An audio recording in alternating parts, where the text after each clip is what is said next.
क्षत्रवासी गाव अंबरजे येथे आत्मोन्नती विश्वशांती अखिल भारतीय स्वानंद सद्गुरू सेवा भजन प्रेमी मंडळ आणि संपूर्ण ग्रामस्थांच्या वतीने हे जे या ठिकाणी कार्य उभं आहे, हे आनंदमय वातावरणातून चालत आलेली ही जी नौका आहे, त्या नौकेचं बूड पाहिलं तर संपूर्ण ग्रामस्थांचा त्याला हातभार लागलेला आहे. हे कोणाच्या वैयक्तिक मालकीचा किंवा हक्काचा विषय नाही आहे बरं का. ग्रामस्थांच्या सहकार्याने चाललेली ही नामनौका आणि गेली 42 वर्ष, हे 42वे वर्ष आहे. म्हणजे 3.5 तप झाली. 36 म्हणजे 3 आणि अधिक 6, 36 अधिक 6 आणि 6 दुणे 12 म्हणजे 3.5 तप पूर्ण झालेले आहेत. आणि या 3.5 तपाच्या पूर्तीमध्ये आणि ही समर्पणाची सेवा म्हणजे काल्याची सेवा म्हणजे प्रासादाची सेवा बरं का. प्रसादाची नाही, प्रासाद बरं का. आणि ही प्रासाद गोकुळात होती ना महाराज. तर ती घर, प्रासाद म्हणजे घर, पण गोकुळात घर नव्हती, प्रासाद होती. प्रासाद लक्षात का. तर हा प्रासादाचा कार्यक्रम आहे आणि वर्ष 42 आहे. आणि ही काल्याच्या कार्यक्रमाची सेवा माझं पामराच्या वाट्याला आलेली आहे. आलेली नाही, आम्ही मागूनच घेतो महाराज. ही सेवा आम्ही राखून ठेवलेली आहे. 30 वर्ष झाली. 1995 पासून ही काल्याची सेवा आपणच करतो. आणि 30 वर्ष गवळणीवरच अभंग होता, गवळणीवरच कार्य होतं. पण यावेळेला महाराज अभंग घेतला आणि हा जो डबडा आहे ना, तो कुणावर कधी काय प्रेम करेल ते सांगता येणार नाही. या अभंगावर माझं नितांत प्रेम आहे. ज्याच्यावर प्रेम आहे ना त्याच्याविषयी बोलावं माणसाला. असं मला ह्या अभंगाच्या बाबतीत एवढं प्रेम आहे. मी अभंगाच्या अंतरंग जे आहे त्या अंतरंगावर प्रेम आहे. पुढे पाहू आपण. तेव्हा आपल्या सेवेसाठी घेतलेला अभंग जगद्गुरु नव्हे पंढरपूर रहिवासी नामदेव महाराज, तर त्याचं पूर्व आयुष्य असंच गेलं. उसाच्या शेजारी, उसाच्या सावलीमध्ये गेलं अर्ध आयुष्य. आणि नंतर त्याला उसाची गोडी कळली, लक्षात का. आणि उसाची गोडी कळल्यानंतर हा नंतरचा अभंग बरं का. नाथ महाराजांच्या उत्तर काळा, नामदेव महाराजांच्या उत्तर आयुष्यात त्यांनी निर्माण केलेला किंवा जगापुढे मांडलेला स्वतःचा अनुभव आहे. या अभंगातून नामदेव महाराज अखिल जनतेला सांगतात, जेथे काही नाही नाम गुण रूप, जेथे काही नाही नाम रूप गुण, म्हणते निर्गुण तया लागे, म्हणते निर्गुण तया लागे. तोची गोकुळात होऊनी गोपाळ, तोची गोकुळात होऊनी गोपाळ, म्हणवितीचे बाळ यशोदेचा. लोक नाही म्हणत म्हणवितसे बाळ यशोदेचा, हे त्याने स्वतःनेच म्हणून घेतलं. सांगतो पुढे त्याचं कारणही सांगतो. का म्हणतात ते स्वतःहून की मी यशोदेचा आहे म्हणतो, नाही का. त्याच्या पुढे सांगतो, जो यशोदेचा बाळ चिन्मय चिद्रूप अक्षय अपार, चिन्मय चिद्रूप अक्षय अपार, परेशी पर म्हणती त्याचे. अद्भुत आनंद मातला अपार, अद्भुत आनंद मातला अपार, वेदांनाही पार नाही त्याचा. तोची गोकुळात होऊनी गोपाळ, तोची गोकुळात होऊनी गोपाळ, म्हणवितीचे बाळ यशोदेचा. नामा म्हणे सर्व रूपी जो रूपस, नामा म्हणे सर्व रूपी जो रूपस गोकुळी विलास मांडलेला तोचे गोकुळा होऊनी गोपाळ तोचे गोकुळे होऊनी गोपाळ म्हणून बाळ यशोदेचा पांडुरंग करू रक्षण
पांडुरंगाला नमन करून आणि आजच्या आपल्या या अल्पशा कीर्तन रूपी सेवेला आरंभ करूया. तर प्रथम थोडक्यात सांगायचं म्हणजे करू हे कीर्तन राम नारायण करू हे कीर्तन राम नारायण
कोणतं कीर्तन? हे कीर्तन रामनारायण असेल का? हे कीर्तन तुकोबाने केलं, हे कीर्तन माऊलीने केलं, हे कीर्तन नाथ महाराजांनी केलं. गाढवाला पाणी पाजलं महाराज. एका अंतच्या मुलाला कडेवर घेऊन त्या उन्हात त्याचे पाय भाजत होते, त्याला घरी नेऊन सोडलं. आणि हेच कीर्तन करून नामदेव महाराज स्वानाच्या पाठी तुपाची वाटी घेऊन धावत सुटले. नामदेव कीर्तन करी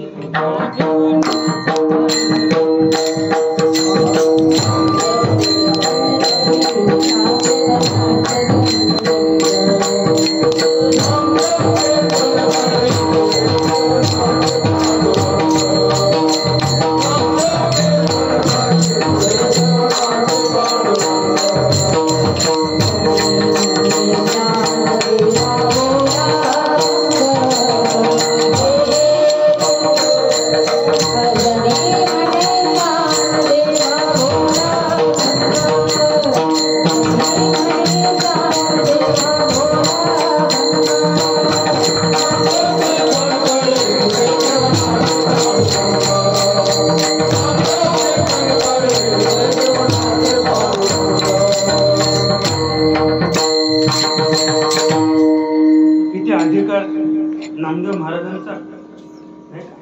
आपल्या कीर्तनात कोणाला परवाचा कीर्तनकर कसा होता, किती नाचत होता आणि एकटाच नाचत होता. काय आनंद.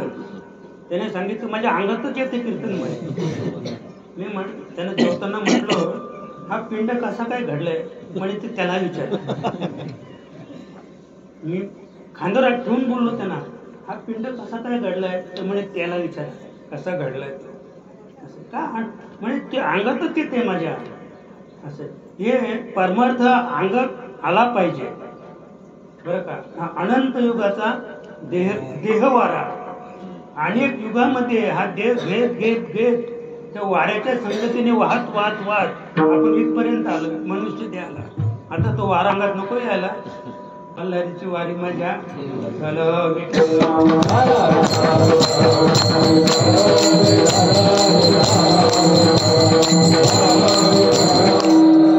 आयशियाचा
पदराचे धनी साधू ऋषी आयशियाचा. आयशिया कोणीतरी आहे काय म्हणजे हा काय आहे नामनिर्देश तत्शब्द आयशिया म्हणजे असा कोणीतरी आहे. तुम्ही त्याचा पदर धरला तर तुमच्या घरी देव तुम्ही नाही म्हटलं तरी आणि म्हणून तोच देव.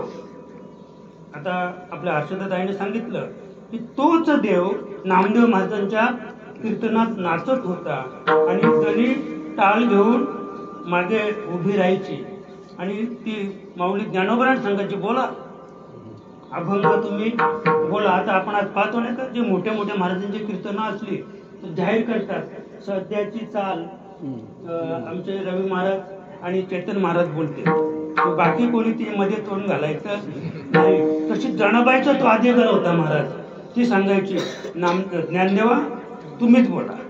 आणि ती तिच्या जीवीची आवडी होती जनाईच्या, तिला फक्त माऊलीची गायची ना ते तिला आवडायचं, म्हणून ती सांगायची हक्काने तुम्हीच गा, म्हणजे माझ्या कानाला जरा गोड वाटेल थोडक्यात.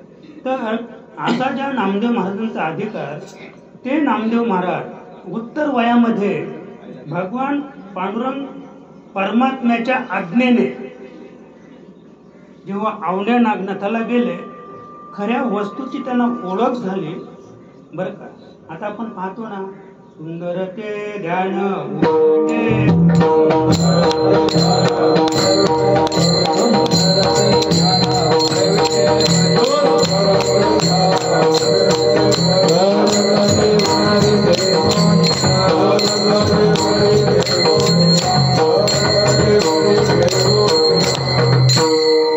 सुंदर शब्द जो वापरलेला आहे, हा सुंदर शब्द फार वेगळा आहे बरं का. जो कटेवर उभा आहे त्याच्यासाठी नाही, तो काला सावला रे, हा काला सावला रे कोऱ्या कुणाचा बाई राखी तो गवळ्याच्या बाई. तो काला आहे, तो सावला आहे, त्याला कोण सुंदर म्हणेल बरं का. मग सुंदर कोण आहे? सुंदर नामदेव महाराजांना विचारा बरं का. सुंदर कोण आहे नामदेव महाराजांना विचारा. त्या सुंदराचा जेव्हा आपल्याला अनुभव येईल तर खरोखर त्याच्यासारखा जगात कोणी सुंदर नाही की ज्याने हे संपूर्ण विश्व सुंदर बनवलंय. हे संपूर्ण विश्व सुंदर बनवले महाराज. त्या माकडिणीला विचारलं जगात बाल कोणाचा सुंदर आहे, तिने स्वतःच बाल असं उचललं ना, हेच म्हणे जगात सुंदर आहे. चला हे जे जगात सुंदर आहे ते सुंदर बनवणारा किती सुंदर आहे त्याचे वर्णन संत करतात महाराज. ते विटेवर उभे त्याचं नाही महाराज, त्याचं नाही. जो यमुनेच्या काठावर उभा होता, ज्याचा हात राधिकेच्या खांद्यावर होता, तो सुंदर पाहिजे, तो सुंदर. भगवान कृष्ण सुंदर नाही, तो तर काळा आहे. भगवान श्रीकृष्ण काळा आहे बरं का. पण त्याचं जे अंतरंग आहे ते अंतरंगाचा हात आमच्या राधिकेच्या खांद्यावर होता, राधिकेच्या खांद्यावर होता महाराज. आणि त्याचं वर्णन नामदेव महाराज करतात घेतलं का. तर नामदेव महाराजांची तुम्ही एकंदरीत अभंग संपदा पाहिली तर नामदेवरायाचं जवळजवळ सगळं आयुष्य पांडुरंगाच्या सानिध्यात गेलं. पण सगळ्यात श्रेष्ठ आणि अगदी नामपर त्या गवळणी आहेत. म्हणजे नामदेवरायाने आपल्या आयुष्यामध्ये 75% भगवान कृष्णाचाच गुण गौरव गायला, पांडुरंगाचं नाही.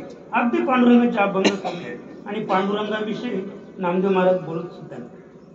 अगदी तुम्ही माऊलीचा हरिपाठ पहा.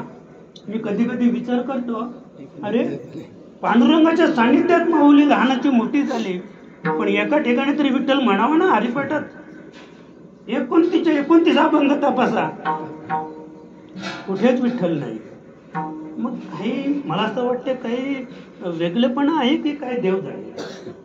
तर एवढा त्याचा अधिकार, एवढं त्याचं पांडुरंगाबरोबर संपर्क सानिध्य संघ होता, पण हरिपाठात कुठेतरी विठ्ठल म्हणावा ना, पण नाहीच.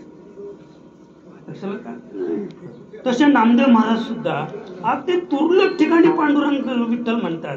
एरवी हरी आणि कृष्ण, हरीवर फार प्रेम करतात नामदेव महाराज, हरीवर फार प्रेम करतात. त्यांचा अभंग गाथा आपण पाहिली. पुढे सांगतो, निवृत्तीनाथांचा हरिपाठ तपासा, नामदेवरायांचा हरिपाठ तपासा, तुकोबाऱ्यांचा हरिपाठ तपासा आपण, आणि नाथ महाराजांचा हरिपाठ तपासा.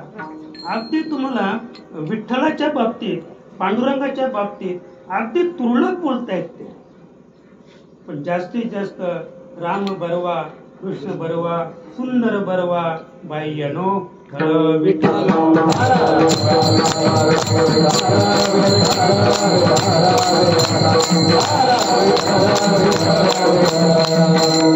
आणि म्हणून आजच्या आपल्या सेवेसाठी घेतलेला जो अभंग आहे आपण त्याचा आधी अगदी थोडीशी पार्श्वभूमी पाहू आणि मूळ कार्याकडे वळूया. प्रस्तुत अभंगातून नामदेव महाराज सांगतात, जेथे नाही काही नाम रूप गुण. म्हणजे नामदेवरायांना विसोबा क्षेत्राच्या संगतीने, विसोबा क्षेत्राच्या अनुग्रहाने, विसोबा क्षेत्राने जेव्हा नामदेव महाराजांना बोध केला, बरं का, मग आधी त्यांना काही येत नव्हतं का? सगळं काही येत होतं. आता मी थोडक्यात सांगतो. मी आता हा आमचा नातू आहे, 1 नंबर पट्टीचा पकवात वाजवतो आज पण, असं आहे. पण आता त्याला त्र्यंबकेश्वरला म्हणजे पुढचं शिक्षण घेण्यासाठी, म्हणजे आता तो जे शिकलाय, आता जो ते वाजवतो, हे सर्वश्रेष्ठ त्याचं वाजवणं आहे. पण आता ज्याच्याकडे त्याला घेऊन गेलेत ते तर सांगतात असं नुसतं ऐकून मी 35,000 त्याची ॲडमिशन फी आहे. आणि महाराज एका वाराचे 4,000 रुपये, एका वाराचे म्हणजे 2 तासाचे. म्हणजे महिन्यातून एकदा त्याला घेऊन जायचा, आपण घेऊन जायचं त्याच्या दारात, आणि आपला 2 तासाचा कालावधी संपला की त्याला 4,000 रोकड कॅश द्यायची आणि निघून यायची. पण असे सांगतात की त्यांच्याकडे जे जाणारे मृदुंगमणी आहेत तर समाजात ते जगमान्य आहेत, समाजात ते जगमान्य आहेत, त्यांचाच नंबर तिथे आहे. म्हणजे तुम्ही जाल आणि ते नाही तिथे.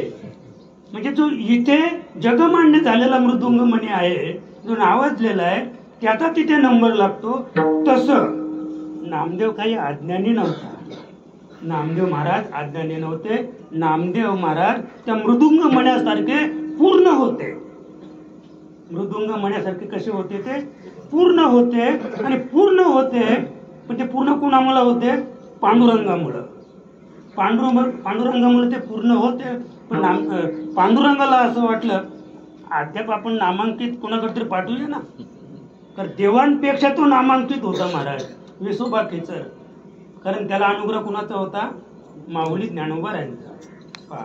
आणि म्हणून त्या विसोबा खेचराकडं पांडुरंगाने पाठवलं, जा आता पुढचं तिकडे अद्याप काही शिक. आणि त्याच्यामुळं तो नावारूपाला आला. नामदेव महाराज जे नावारूपाला आले त्याचं हे कारण आहे, ते औंढ्या नागनाथाला जाऊन विसोबा खेचरांना शरण गेले. आणि विसोबा खेचरांना शरण गेल्यानंतर त्यांना जो आनंद झाला तो या अभंगातून ते व्यक्त करतात की जेथे नाही काही नाम रूप गुण. आणि त्याच्या आधी ते नामावर, रूपावर आणि गुणावरच भांडले होते महाराज. पण त्याने सांगितलं, कोणी विसोबा खेचराने जेव्हा सांगितलं तेव्हा नामदेव महाराज आले पंढरपूरला आणि मग त्याने हा अभंग लिहिला. जेथे नाही काही नाम रूप गुण बोलती निर्गुण तया लागे.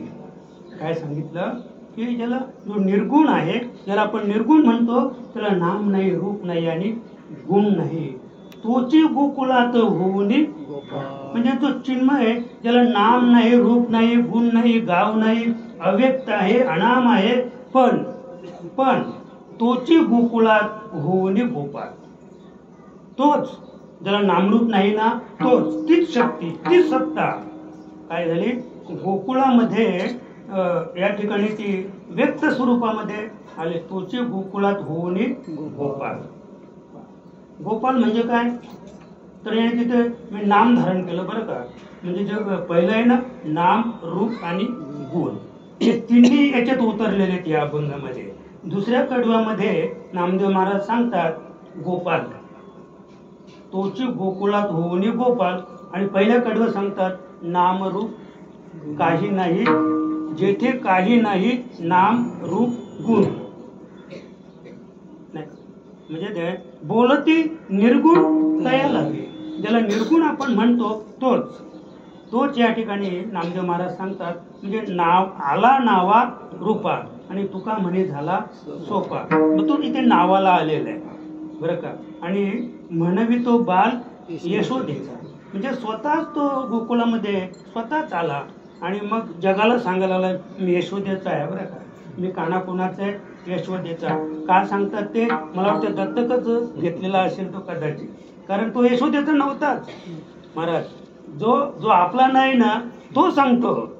तो जर खरोखर यशोदेचाच बाळ असता तर तो सांगेल का मी यशोदेचं आहे, मी यशोदेचं आहे? दौंडीत पिटली गोकुळात.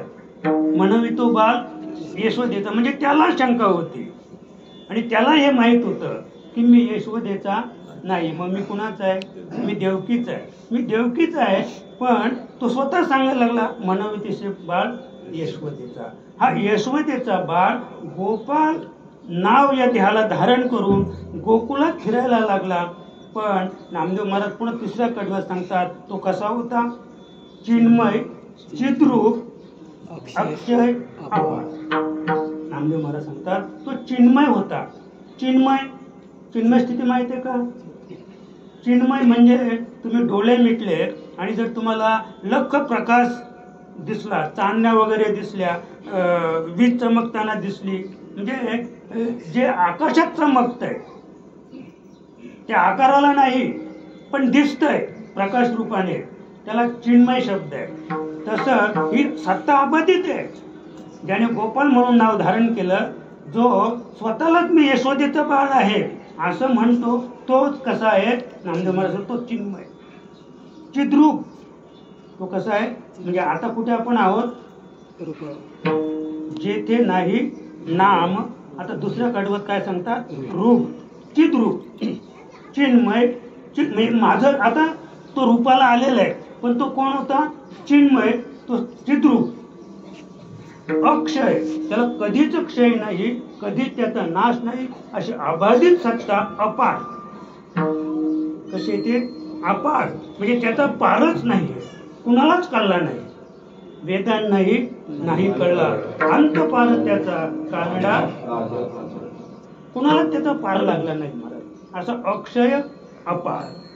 चौथ्या कडव्यात नामदेव महाराज पुन्हा सांगतात अद्भुत. इथे रस सांगितलं बरं का, म्हणजे रूप.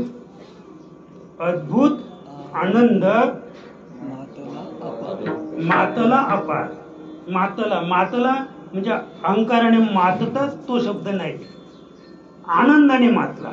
जो मोळे मदिरा खाये तो मदिरानंदे नाचे गाये, ज्याने ब्रह्मरस सेविला आहे तो केविराही आवरेला. त्याच्या पुढे तो म्हणतात ब्रह्मरस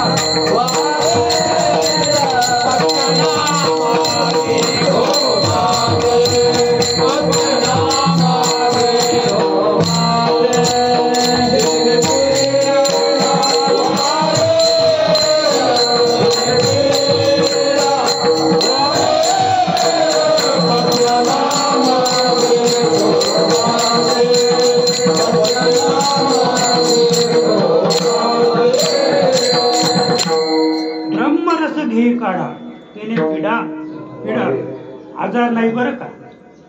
आजारासाठी डॉक्टरकडेच जावं लागेल आपल्याला. ब्रह्मरसाचा काढा घेतला तरी शारीरिक व्याधी आहे, प्रारब्धवश आपल्याला जे शरीर प्राप्त झालेले आहे त्याची व्याधी ब्रह्मरसाने सुद्धा जाणार नाही. त्याला झाडपाल्याचेच म्हणजे उपचार करावा लागेल.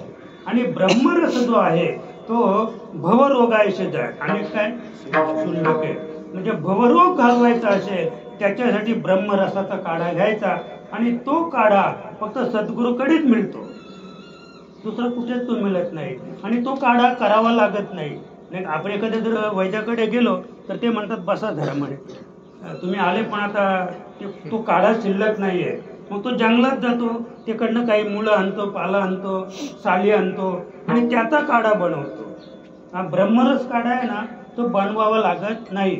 आणि सगळं जग जरी ते प्यायला लागलं एकाच व्यक्तीकडून तर समोरच्या व्यक्ती जेवढा तो काढा पितील तो तेवढा दुप्पट चौपट होऊन जातो, तो कधीच संपत नाही. आणि देणारा जो आहे ना तो कधी त्या भांड्यात पाहत पण नाही, तर संपलाय की नाही त्याला माहिती आहे, हा संपणारच नाही बरं का. आता आम्ही नुसतं ऐकतो की कर्ण दानशूर होता. अरे पण दानशूर का होता त्याचं तुम्ही मागचं गुड पाहिलं का? दररोज त्याच्याकडं 8 मन सोनं तयार व्हायचं महाराज. 8 मन म्हणजे 8 चोक 32, 320 किलो सोनं ज्याच्या घरात रोज निर्माण व्हायचं त्याला दानशूर म्हणावा का? म्हणजे इकडचं द्यायचं आणि इकडं द्यायचं. तसं आपल्याला मिळालं तर आपण पण सगळं काय करू शकतो ना महाराज. असं फुकटचं काही मिळालं तर. आणि मग आता ज्या देणगी आहेत ते कुठल्या आहेत? म्हणजे 1 लाख रुपये काय माणूस ते म्हणतो. आमच्या सप्ताहाला 1 लाख रुपये देणगी दिली, तर त्याचं गुड पाहिलं का त्याने किती ना डुबवलेत ते. असं आहे, तोच देतो फक्त. म्हणजे त्याला फुकट मिळालं तो हे सगळं करू शकतो. ज्याचा घामाचा पैसा आहे ना त्याला विचारच करावा लागतो. आणि म्हणून सच सांगतो, जेव्हा साबरमती आश्रमाची निर्मिती करायला घेतली महाराज, तर टाटा शेठ तिथे गेले होते. टाटा शेठ, आणि टाटा शेठने 1 लाखाचा चेक दिला. आणि 1 लाखाचा चेक दिल्यानंतर एवढा आनंद झाला की आता माझा सत्कार किती जोरात होईल. हे सत्कारासाठी चाललंय सगळं. हे जग सगळं मानामध्ये भरलेलं आहे.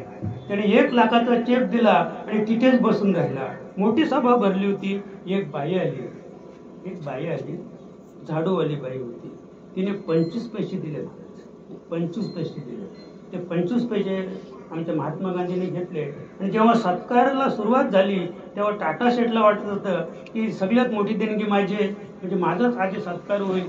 पण महात्मा गांधीने त्या बाईचा सत्कार केला आणि स्पष्ट सांगितला की हे 1 लाखाची देणगी जी टाटा शेठने दिलेली आहे ती 1 मिनिटाचं उत्पन्न आहे. 1 लाखाची देणगी टाटा शेठने आपल्याला दिलेली आहे साबरमती आश्रमासाठी, ती 1 मिनिटाचं उत्पन्न त्याचं आहे. पण ज्या बाईने 25 पैसे दिले ते तिच्या 1 महिन्याचं उत्पन्न आहे. आता तुम्ही ठरवा श्रेष्ठ कोण. यांनी 1 महिन्याचं उत्पन्न दान केलं तो श्रेष्ठ, की 1 मिनिटाचं उत्पन्न दान केलं तो श्रेष्ठ. आणि म्हणून गौरव कुणाचा करण्यात आला. आणि मग टाटा शेठच्या लक्षात आलं की आपण 1 कोटी द्यायला पाहिजे होते.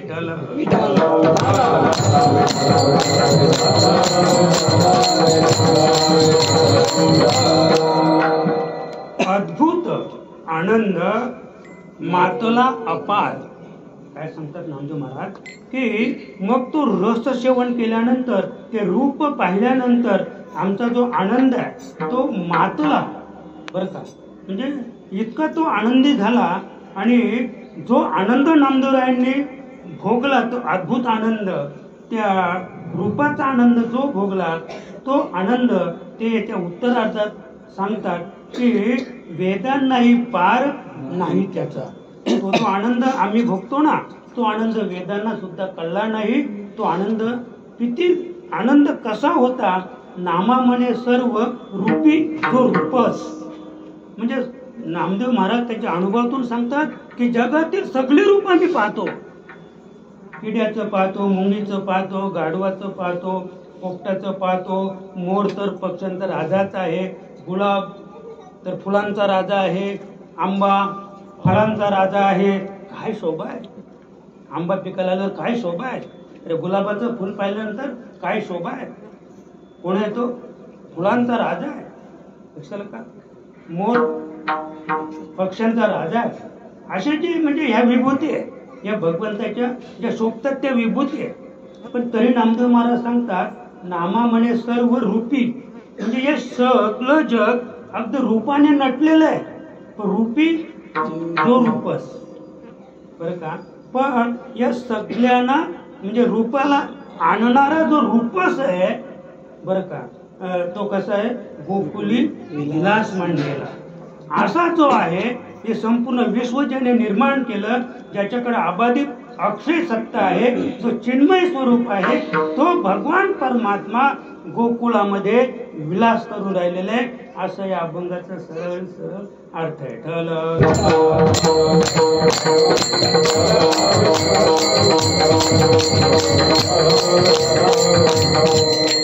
आता या अभंगात प्रवेश करण्यापूर्वी आपल्याला 4 गोष्टी पाहिजे आहेत. म्हणजे पहिली गोष्ट आहे धर्मकरण.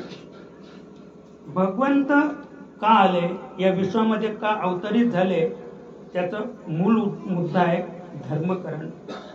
दुसरा मुद्दा आहे समाजकरण आणि तिसरा मुद्दा आहे राजकारण, बरं का. आणि चौथा मुद्दा आहे मोक्षपदाला प्राप्त करणं.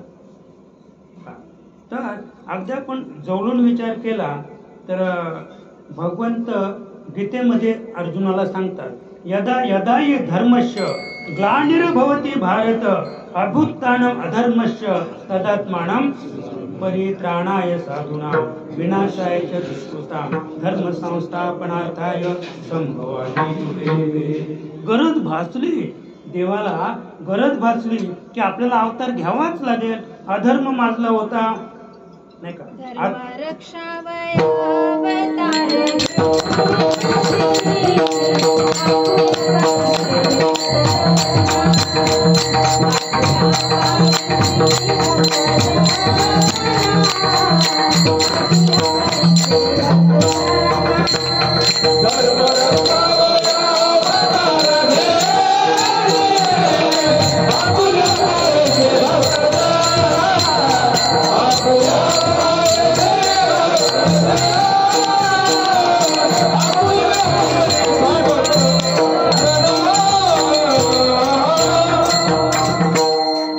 दोन कामं केली भगवंताने.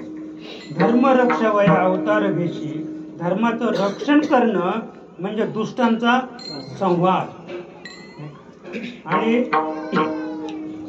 काय धर्मरक्षा अवतार भेशी आपुल्या पालीशी भक्त घेणार, म्हणजे आपल्या भक्तांचं पालन केलं आणि धर्माच्या रक्षणासाठी काही कंटकांना मारावे लागले नाही का. उदाहरणार्थ कंस, म्हणजे भगवंताने जो अवतार घेतला, भगवंत जे पृथ्वी तलावर आले, त्याचं महत्वाचं कारण कोणतं असेल तर कंसाने अधर्म माजवला होता मथुरेमध्ये. आणि म्हणून वत्सरूपी पृथ्वी ब्रह्म्यापाशी जाय, नेत्री वाहे तो सांगत असे, बरं का. म्हणजे पृथ्वीवर, या पृथ्वीवर जे अभक्त आहेत बरं का, ते अभक्त माजले. राक्षस नाहीत, आम्हीच राक्षस आहोत. राक्षस आम्हीच आहोत. आम्ही जे खातो नको ते खातो, नको तो पितो. म्हणजे जे राक्षस खात होते, जे राक्षस पित होते, आम्ही ते खातो तो ते पितो. म्हणून आम्ही कोण आहोत? आम्ही तेच आहोत, आम्ही राक्षसच आहोत. असे जे राक्षस सध्या आता महाराज ते लांब लांब दाढा आणि मला हत्तीच्या सोंडेसारखं एक एक हे बाल आहेत ना, ते हत्तीच्या सोंडेसारखे ते राक्षसांचे. आणि मला वाटतं 3-3, 4-4 फूट एक एक दाढा आणि डोळे किती मोठे असतील ते तुम्ही बाकीचं जर हा केस जर सोंडे एवढा असेल तर त्याचा आकार किती असेल ना, काय बाकीच्या काय गोष्टी असतील ना. आता ते आहेत का? नाही. मग आता कोण आहे? अभक्त, जे नामस्मरण करत नाहीत, जे देवाची भक्ती करत नाही, असे जे अभक्त आहेत त्या अभक्तांचा पृथ्वीला भार झाला. आणि असे सांगतं शास्त्रज्ञ की 15 सेकंदाला एक भूकंप होतो. किती? 15 सेकंदाला एक भूकंप होतो. मला वाटतं सेकंद जर कमी कमी होत गेले, एका सेकंदाला एक भूकंप व्हायला लागला तर पृथ्वीचा अंत व्हायला वेळ लागणार नाही. पण पृथ्वीचा अंत होणार नाही होत. पृथ्वीचा अंत होणारच नाही. अरे कलयुग जाएगा तसंच युग आहे, काही घाबरायचं कारण नाही बरं का. मी तर केव्हा बाबा, मी जेव्हा ते जग बुडी झाली होती ना, जग बुडणार होती, एकदा अंधार पडणार होता, तर बऱ्याच त्यांनी भाकीत केलं. मी तेव्हा सांगितलं काही होणार नाही, काही घाबरायची गरज नाही. आपण कोणी मोठे नाहीत, पण नाहीच झालं ना, नाहीच झालं. लोक मुंबई सोडून गेली, लोकांनी नाशिकला बंगले घेतले. त्यावेळेला ज्याच्याकडे पैसा होता त्याने अर्जंट बंगला खरेदी केला आणि ती तारीख दिली होती, मला अमुक तारखेला जग बुडी होणार आहे. मुंबईच नाही, जगच बुडणार आहे. पण त्या बुडणाऱ्या जगात नाशिक नसतं. त्या बुडणाऱ्या जगात नाशिक बुडलं नसतं, म्हणून त्याने बंगला कुठे घेतला? नाशिकला घेतला. त्याला हे माहित होतं सगळं जग जरी बुडलं तरी नाशिकचा बंगला बुडणार नाही. आम्ही कशा असू? सुरक्षित म्हणजे प्रत्येक माणूस सुरक्षितपणे जगण्याचा प्रयत्न करतो. पण जेव्हा तुम्ही सुरक्षितपणे एकटे जगण्याचा प्रयत्न करता त्यावेळेला भगवंत इतरांचा विचार करतो जे असुरक्षित आहे. भगवंत त्याला म्हणतात की जे असुरक्षित आहे. बरं का, आम्हाला खायला मिळालं ना, बरं झालं व आपलं झालं. मी तर फार सांगतो महाराज, कधी कधी आवनीच्या टायमाला जर पाऊस नाही पडला ना तर मग आमची मोटार आहे, मग माझे सरपंच आहे, आपलं बरं आहे, आपली मोटार चालू करा. मोटार चालू केली, शेतात पाणी भरलं, आमचं कसं साधन आहे लावून घ्या. पण संध्याकाळी इतका पाऊस पडतो, चालू नसते केली तर बरी झालं. म्हणजे हा अनुभव आमचा जिवंत अनुभव आहे की जेव्हा आम्ही ठरवतो ना की आपल्याकडे साधन आहे आपण लावूया, त्यावेळेला भगवंत विचार करतो अरे तुमच्याकडे साधन आहे म्हणून तुम्ही लावू इच्छिता का? मग समाजाचा विचार नाही का? तुम्ही हे ठरवा, सगळ्या शेतकऱ्यांना बोलवा, सगळ्यांना पाणी घ्या, लावा सगळी शेती, आमच्या जेवढी आमच्या मोटर खाली येते ना तेवढी लावा, कदाचित पाऊस पडणार नाही.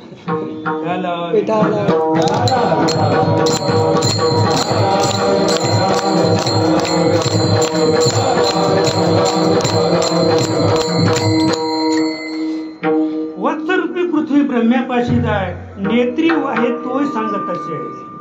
म्हणजे पृथ्वीने त्या ठिकाणी गायीचं रूप घेतलं आणि गायीचं रूप घेऊन ब्रह्मदेवाकडे गेले आणि सांगितलं बाबा काय फार अतिशय म्हणजे कठीण समस्या आहे, अधर्म माजलेला आहे, कंसाने उच्छाद मांडलेला आहे आणि आता ह्या म्हणजे इथे जगावं कसं हा प्रश्न आहे. आणि म्हणून ते ब्रह्मदेव भगवान शंकराला घेऊन कुठे गेले? भगवान विष्णूकडे गेले. आणि मग अगदी मी धर्मकरणातून थोडक्यातच बाहेर येईल, कारण आपली वेळा सरकतच चालली आणि ठरवले आपण 12 वाजेपर्यंत संपूया. तर मग हे तिथे जाऊन त्यांनी विचार विनिमय केला की आता आपल्याला अवतार घ्यावाच लागेल, नाहीतर अधर्म अधिक माजेल आणि अधिक माजल्यानंतर मग त्याच्यावर आपला काही पर्याय करता येणार नाही. ज्याने अंतिम स्थितीला पर्याय केला ते भगवान श्रीकृष्ण होते. ज्याने अंतिम स्थितीला पर्याय केला तो रावण होता तो महाराज. आपल्याला नाही जमणार. एकदा आपल्या हातातून गेलं ना, एकदा पोरगा अतिशय दारू प्यायला लागला, लोक सांगतात, तरी आई म्हणते नाही पेत तो. बरं का, लोक सांगतात अरे तुझा पोरगा पडला होता दारू पिऊन, नाही तो एकदा पडला होता मी पडतो रोज तो, तरी ती आपल्या पद्धतीने नाही. त्यांचं काय ऐकता, आपला मुलगा दारू नाही पित कशाला का? म्हणजे ही जी आपली जी गडबड आहे बरं का, जेव्हा आपण हा जो विचार पाहतो बरं का, आणि म्हणून हे तिघे एकत्र बसले आणि त्यांनी विचार केला की आता आपल्याला अवतार घ्यावाच लागेल. आणि अवतार कोण घेतो? भगवान महाविष्णू, भगवान परमात्मा ज्याला म्हणतात ते अवतार घेतात. आणि म्हणून मग तेव्हाने विचार केला की आता आपल्याला अवतार घ्यावाच लागेल. आणि अवतार घ्यावा लागेल म्हणून सगळ्या देवांना म्हणजे शेषशाही भगवान तिथे होते. देवाने सांगितलं परमात्म्याने चला आपला अवतार, त्याने सांगितलं न घे मीची, मला तुमच्या बरोबर अवतार घ्यायचा नाही बरं का. राम अवतारी झालो लक्ष्मण, प्रत्यक्ष आपण जाणताय 14 वर्षवरी केले उपोषण. 14 वर्ष उपोष महाराज लक्ष्मण होता, पण नुसती हवा पिऊन होता, हवा पिऊन बरं का. त्या हवेमध्येच अमृत संजीवनी होती आणि हवेमध्ये तो जो श्वास घ्यायचा ना, त्या श्वासामध्ये रामाने अशी एक गुट्टी टाकली होती की त्या गुट्टीने त्यांना ढेकर यायचा. हे लक्ष्मणाला सुद्धा माहीत नाही, म्हणून तो बोलतो की 14 वर्ष के कोणी राहील का 14 वर्ष उपवासी? तो आकारी होता ना, त्याला खावंच लागेल महाराज. ज्याला 10 इंद्रिय 11वं मन आहे, ज्याने आकार घेतलेला आहे त्या आकाराला खावंच लागेल. मग लक्ष्मण का निराकार होता का? मग त्याला अमृत संजीवनी न कळत रामाने दिली होती, न कळत दिली होती. कारण पुढे महान असं कार्य होतं. जेव्हा लक्ष्मणाला शक्ती लागली बरं का, त्यावेळेला मग आता हे कार्य कसं करायचं, मग ते कार्य कोणी केलं? हनुमंतरायाने केलं. फक्त मला एवढंच सांगायचं आहे की तो अधर्म निपटवायचा होता आणि म्हणून शेषशाही भगवान म्हणतात की तुमच्या बरोबर मला अवतार घ्यायचा नाही, पण का घ्यायचं नाही, त्याच्यापेक्षा अशी आपल्यावर आपलं असं प्रारब्ध का बनलं प्रारब्ध, ते देवभावाचा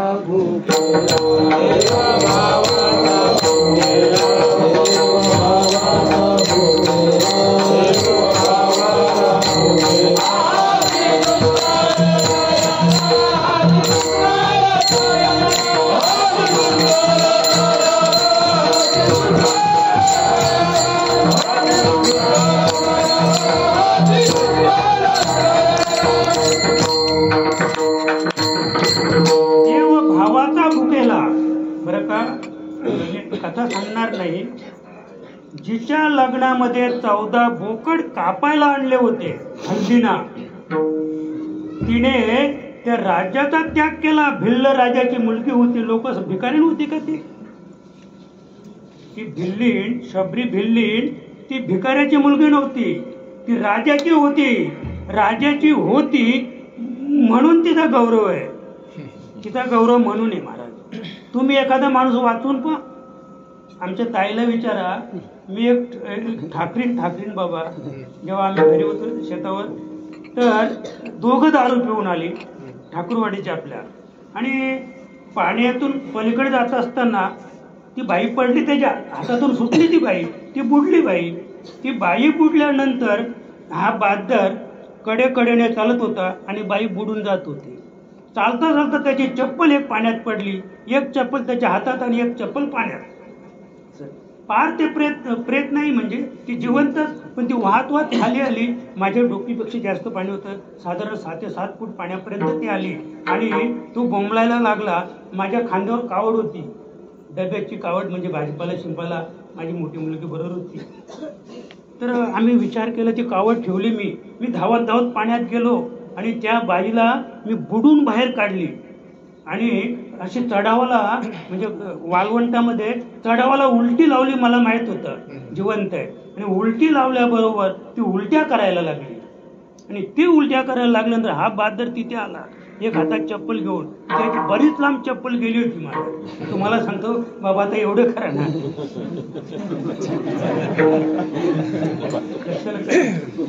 पण आमचा काहीच गुणगौरव नाही, गावात सुद्धा माहित नाही. म्हणजे त्या बाईचा खरोखर आम्ही जीव वाचवला, पण काय गौरव आहे का?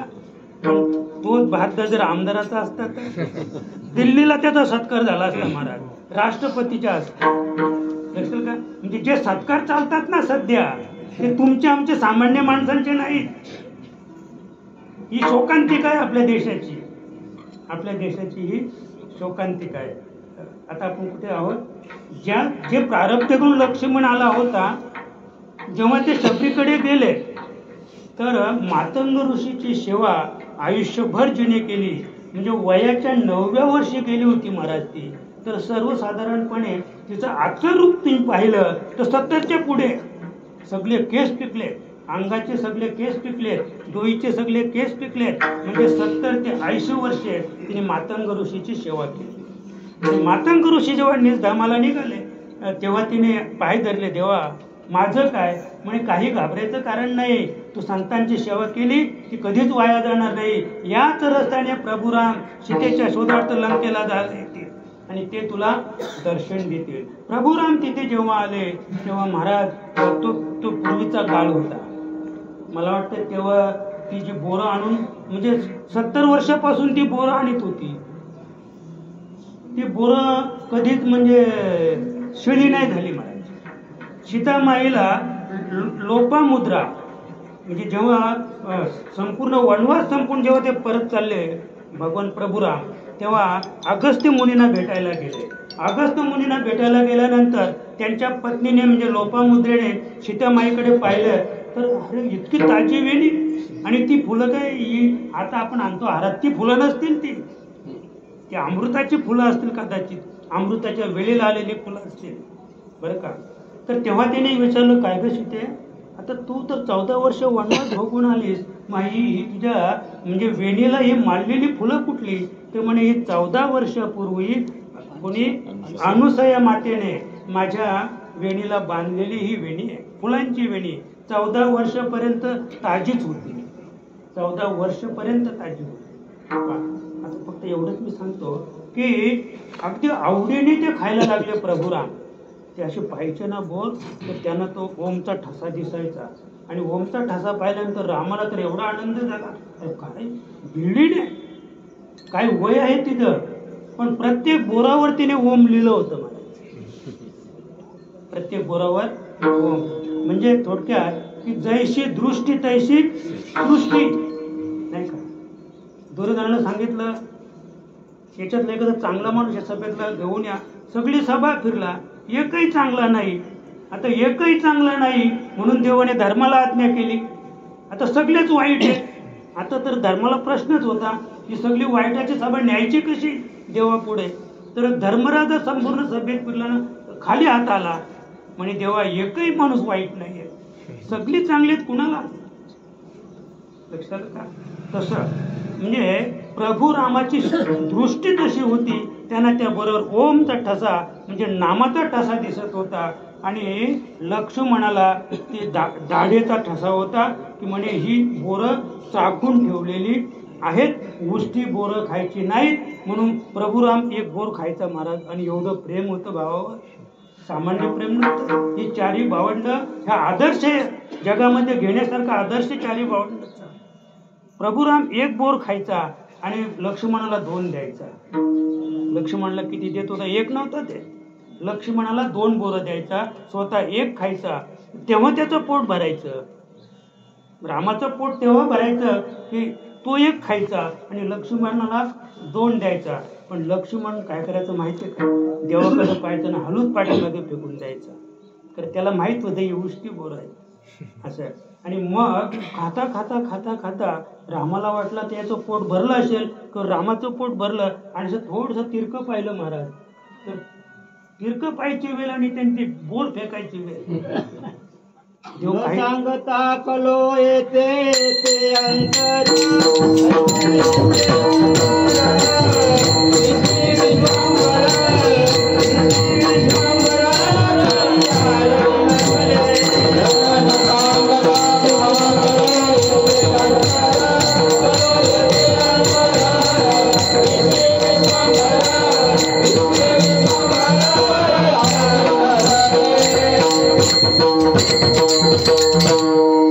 सांगता कले.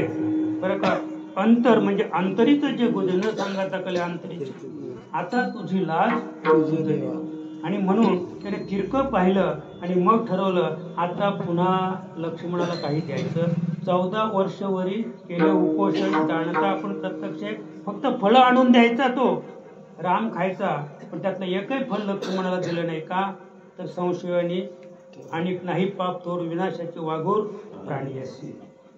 आणि म्हणून त्याच्यावर हा प्रसंग जो लक्ष्मणावर आला. आणि मग जेव्हा इंद्रजिताबरोबर युद्ध करायचं होतं तर जो 14 वर्ष उपवासी असेल तोच इंद्रजिताला मारू शकेल. प्रभू रामाला प्रश्न पडला असं आहे.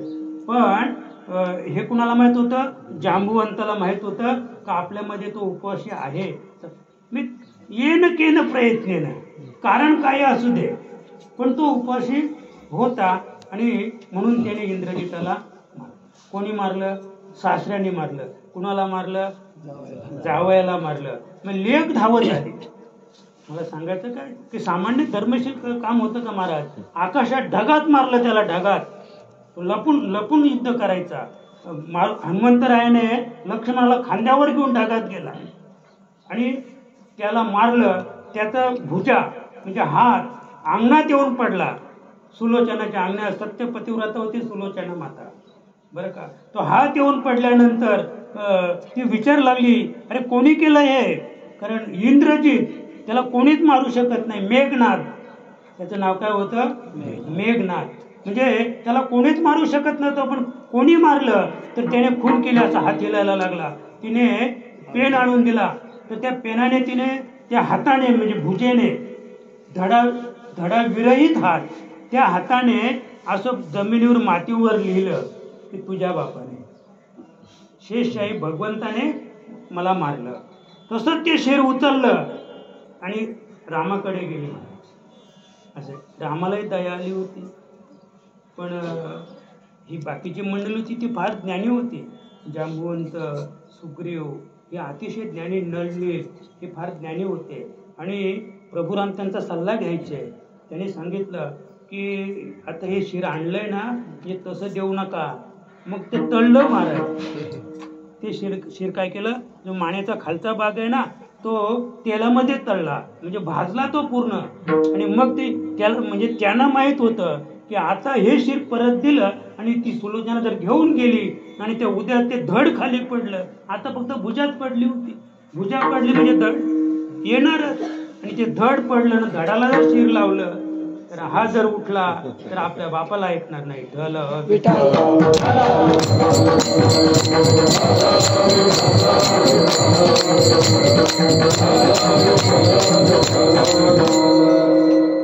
म्हणून आपलं फक्त आता आपण कुठे होतो, 14 वर्ष वर केले उपोषण, जाणता आपण प्रत्यक्ष मला अवतार घ्यायचा नाही.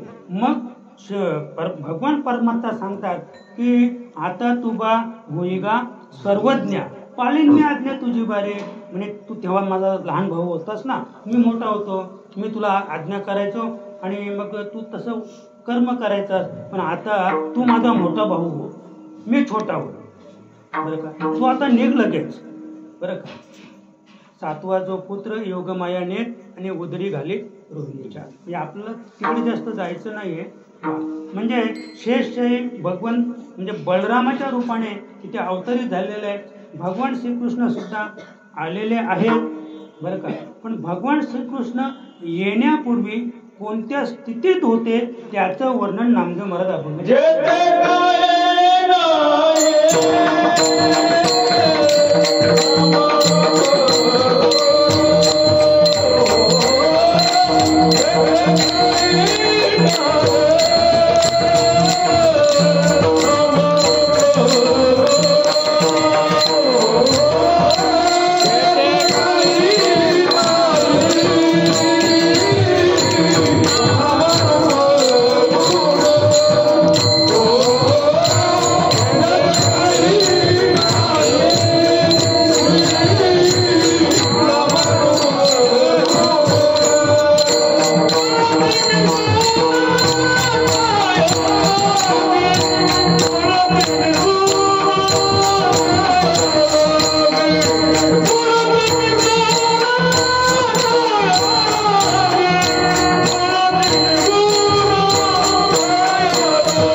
भगवान विष्णू एकत्र बसून जिथे विचार वनमय शेष आहे भगवान त्या ठिकाणी जो विचार विनिमय तिथे मांडला गेला, तर ती स्थिती, तो काळ, ती वेळ आणि ती जागा अशी होती की जेथे नाही काही नामरूप गुण. तो जो भगवंत ज्याला अवतार घ्यायचा होता, ज्याने शेष भगवंताला आज्ञा केली, तो भगवंत तो नाम रूप आणि गुणा विरहित होता, गुणातीत होता. रंग नहीं रूप नहीं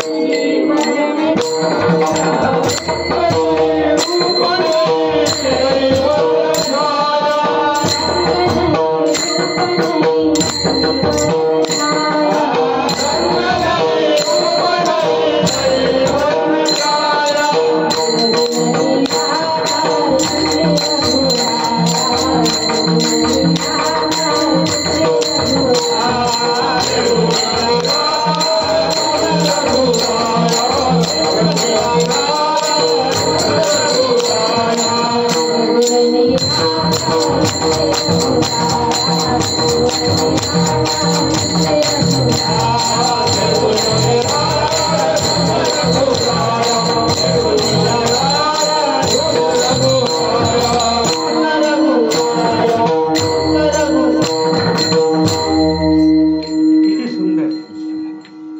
रूप नाही, रंग नाही, नाही वर्ण छाया, त्याचं संपूर्ण.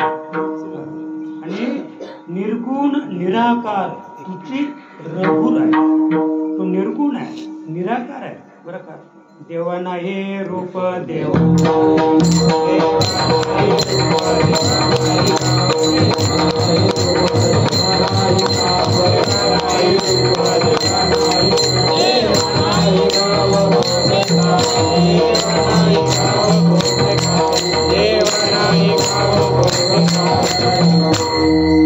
देवा नाही रूप, देवा नाही नाव, आणि देवा नाही गाव कुठे काय. देवाला रूप नाही, देवाला नाव नाही, देवाला गाव सुद्धा नाही. त्याच्या पुढे तर माऊली तर फार प्रखर शब्दात सांगते, जवळ घेऊन. आमुचिया देवा नाही नाम गुण. आमुचिया म्हणजे आमचा जो देव आहे ना, जो प्राप्त माऊलीने केला, सद्गुरू निवृत्तीदादांच्या कृपा आशीर्वादाने ज्या देवाची प्राप्ती माऊलीने केली, ती माऊली सांगते आमुचिया देवा नाही नाम गुण, नाही स्थान मान रूपरेखा. मला जो देव दाखवला ना माझ्या गुरुने, का त्याला नाव नाही, त्याला गुण नाही, त्याला स्थान नाही, त्याला मान नाही, आणि त्याला रूप नाही, आणि रेखा सुद्धा नाही. असा आमचा देव मला माझ्या निवृत्तीदादांनी, माझ्या सद्गुरूंनी मला दाखवला, असे नाथ महाराज सांगतात. तसा हा निर्गुण नामदेव महाराजांना ही निर्गुण शक्ती प्राप्त झाली. आणि निर्गुण शक्ती प्राप्त झाल्यानंतर ते सांगायला लागले की जेथे नाही काही नाम रूप गुण. म्हणजे अशी जी शक्ती आहे ती शक्ती गोकुळात प्रगट झाली, त्याचं वर्णन दुसऱ्याच्या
वैकुंठात होता, जिथे मोठी सभा भरली होती, पुढे आपलं कार्य आणि कारण आहे, तोची गोकुळात होऊनी गोपाल. किती खाली आले ते गोपाल, म्हणजे गायीचं रक्षण करणारा. गोपाल म्हणजे गोनाम इंद्रिय, इंद्रियांचं रक्षण करणारा बरं का. ही जी इंद्रिय आहेत ना, तर त्यांना आडमार्गाला लावायची नाही, वाईट मार्गाला न लावणे, यानं त्याची पाळणूक करणे. इंद्रिय सांभाळणे म्हणजे कुठल्या तरी कुमार्गाला लावणे असं त्याचा अर्थ नाही. एक एक इंद्रिय लाख मोलाचं आहे.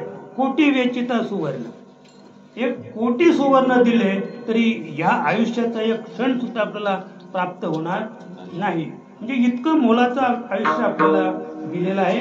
नामदेव महाराज सांगतात तोची बरं का, तोची गोकुळात होऊनी गोपाळ म्हणजे एवढे खाली आले ते. मोठं कार्य करायचं असेल ना तर एवढं खाली यावं लागतं, एवढं खाली. म्हणजे ते गोकुळामध्ये अगदी गवळीत झाले ते मारायचं होता कोणाला, कंसाला मारायचा होता, पण इतके लहान झाले म्हणून मारता आला. मला हे थोडक्यात सांगायचंय. तुम्ही जेव्हा आणि माऊली तर आपली सांगायची, नीचपण हेच बरवे मधु शर्करे चाखावे उन्मत्त ऊनी फोडावे गजवनीची लाकडे. त्याच्या पुढे ऊंचा सब कोई कहे नीचा कोई न होय एक बार नीचा होय तो सबसे ऊंचा होय. उगीच मारतात. वयाच्या 8व्या वर्षी मारला कंस. कितव्या वर्षी मारलाय? वयाच्या 8व्या वर्षी कंसाला मारलं भगवंताने. असं आपला विषय की तोच भगवंत गोकुळामध्ये गोपाल नावाने अवतरित झाला आणि म्हणवितो बाळ यशोदेचा. मी यशोदेचा बाळ आहे, मी यशोदेचा बाळ आहे. अगदी नामदेव महाराजांच्या भाषेत सांगायचं झालं तर विश्वाचा जो पिता, हे संपूर्ण विश्व ज्याने जन्माला घातलंय, संपूर्ण विश्वाचा जो पिता बरं का, ज्याच्या हाती सूत्र, या जगाचं सूत्र ज्याच्या हातामध्ये, त्यांनी असं आडवं बोट केलं ना तर जगाचा प्रलय होईल. नुसतं असं आडवं बोट केलं जगाचा प्रलय होईल. किंवा तिरक्या नजरेने जगाकडे पाहिलं म्हणून तर समदृष्टी चरण विटेवरी साजिरे. तू तिरकं कधीच पाहत नाही आणि जेव्हा थोडं तिरकं पाहिलं तर अंत होऊन जाईल जगाचा, पृथ्वीचाच नाही, पृथ्वीबरोबर पाणी पण विरून जाईल. पृथ्वीबरोबर पाणी विरून जाईल आणि पृथ्वीवर पाणी विरून जाईल आणि मग आकाश शिल्लक राहणार आहे का? ही पंचतत्व म्हणजे पृथ्वी गेली, पाणी गेलं, त्याच्याबरोबर तेज गेलं, तेजाबरोबर वायू गेला आणि वायू बरोबर आकाश गेलं. हे सगळ्याचा बाद होणार आहे महाराज. आणि म्हणून हे जे सूत्र आहे म्हणजे विश्वाचा जो बाप, ज्याच्या सूत्र, ज्याच्या हातात सूत्र आहे, सूर्याला त्याने एकदाच आज्ञा केलेली आहे, अमुक वाजता उगवायचं आणि अमुक वाजता मावळायचं. बस, बाकी काही विचारायचं नाही. जर तुला ताप आला, थंडी आली तरी मला सांगू नको. ताप आला तरी तुला उगवत प्रकाश द्यावाच लागेल जगाला. चंद्राला पण आज्ञा केली आणि सूर्य चंद्राची तर जाऊ दे, पण समुद्र रेखा ओलांडावी. पण त्याला सांगितलं 1 इंच वर यायचं नाही. किती नद्या का बाबा, सामान्य पाणी जाते महापुरामध्ये, मोजता तरी येईल का ते? एवढं पाणी त्या समुद्रात चारी बाजूने प्रवेश करतंय तरी समुद्र 1 इंच सुद्धा वाढत नाही महाराज. कारण रेखा न ओलांडावी. त्याने त्याच्या सूत्र त्याने सांगितलं, एवढा जरी वर आलास ना तुला दाबेन मी वरून खाली. लक्षात का? एवढी शक्ती आहे. अरे एका क्षणामध्ये एका घोटात समुद्र ज्याने पिऊन टाकला अगस्त्य मुनीने, तिथे ज्याच्या हातात सूत्र आहे तो काय करू शकेल? पण म्हणवितो पुत्र नंदजीचा. जगाचा बाप, त्याने जग निर्माण केलं बरं का. सगळं जग म्हणतंय हा आमचा बाप आहे, पण तो बाप इतका लहान झाला, तो म्हणतो मी जगाचा बाप नाही, मी नंदजीचा पुत्र आहे. मी कोण आहे? मी नंदजीचा पुत्र.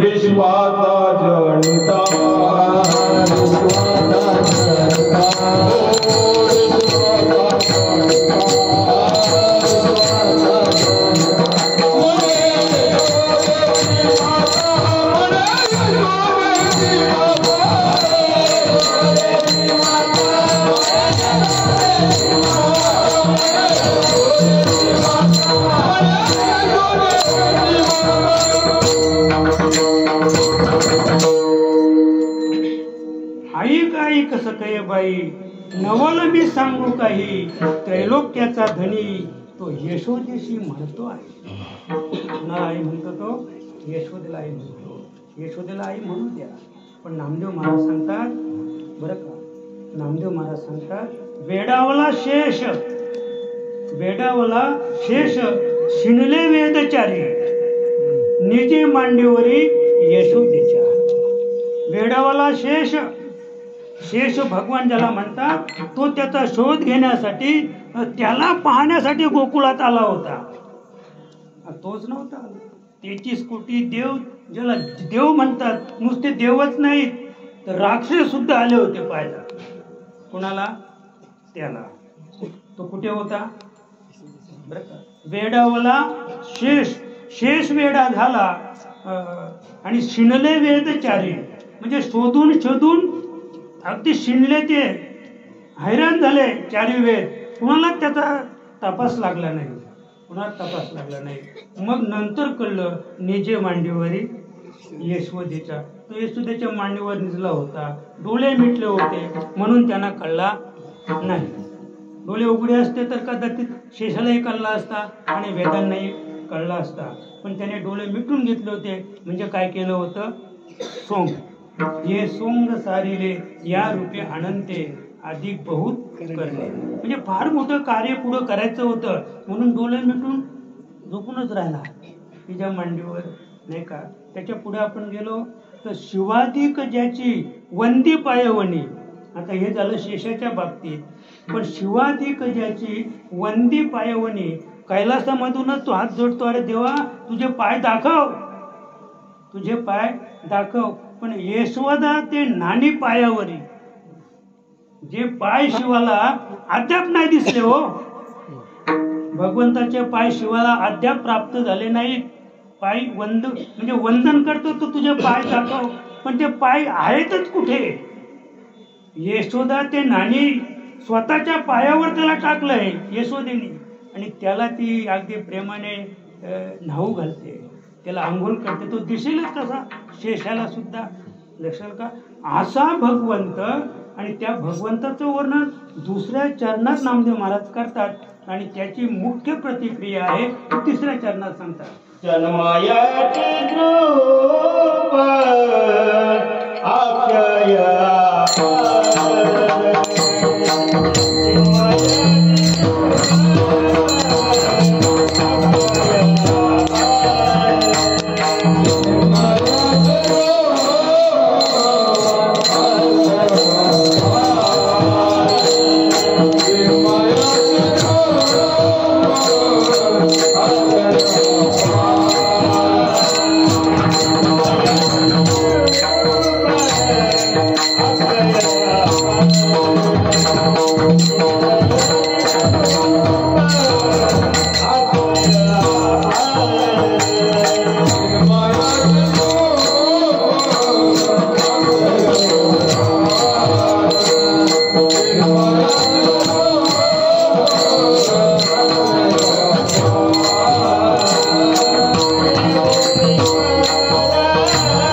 अक्षय चिन्मय चिद्रूप अक्षय अपार आणि परेशी पार न कळे त्याचा. आपला पाहिजे पर्यही परता, बरं का. म्हणजे तो कसा आहे? पर्याच्या पलीकडे आहे. आणि पश्चंती, जिला पश्चंती म्हणतो ती पश्चंती तन्मया, म्हणजे पर्याच्या तो पलीकडे. पश्चंतीला विचारलं तर ती तद्रूप झाली, पश्चंता तन्मया. आणि वैखरी मध्यमा गेली ती विलया, का. म्हणजे पर्याला विचारलं तर ती म्हणते मला नाही कळत ते काय तत्व आहे, ते चिन्मय चिद्रूप काय स्वरूप आहे, अक्षय अपार काय आहे ते मला सांगता येणार नाही. मग जो विचारणारा होता ना तो पश्चंतीकडे गेला. अगं म्हणे तू तरी सांग मला, तू सांग मला तो कसा आहे.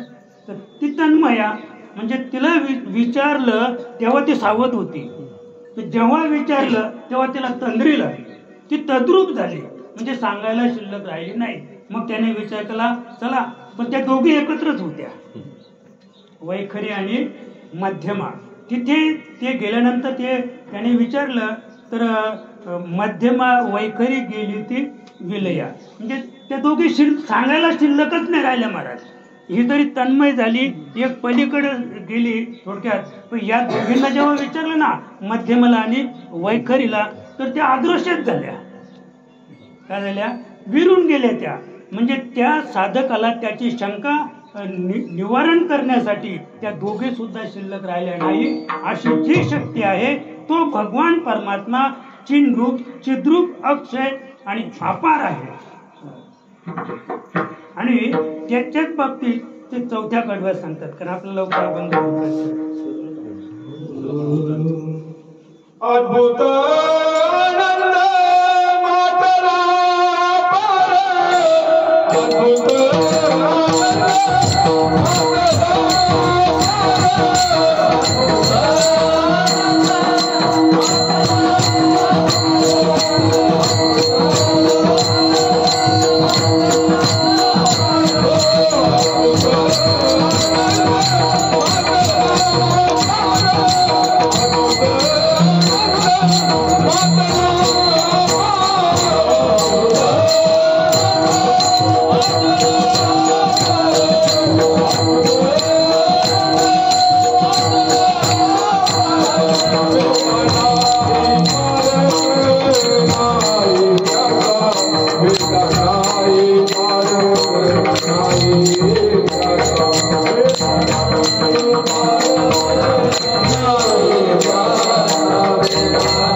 आनंद मातरा